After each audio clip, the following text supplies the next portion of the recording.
अरे राय भाई का इनवाइट। अरे राय भाई एक रियॉट का बंदा है, वो बहुत उछल रहा है, उसको बुलाओ क्या ग्रुप में। हाँ तो फिर मुंह काहे देख रहा है, बुला ला। हाँ राय भाई बुला रहा हूँ। अबे एसके, यहाँ तो राइस्टार भी है। अबे औकात में अपने बाप का नाम से बुलाता है। अबे राइस्टार, बात औकात अनुसार किया कर। अच्छा तो तू पहले अपना औकात तो बना ले।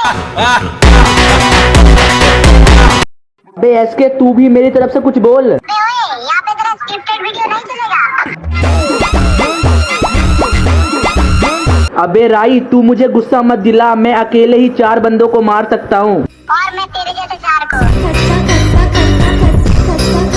चल बे, तेरे जैसे रोज नए बंदे आते हैं मेरे पास। क्यों, धंधे वाला है क्या? अगर तू देखना चाहता है राय का पावर तो तू इस वीडियो का कमेंट चेक कर लेना। और हाँ मेरे भाई लोगों, आज दिखा दो राय का पावर। करके कमेंट में रियोट नूब लिखो।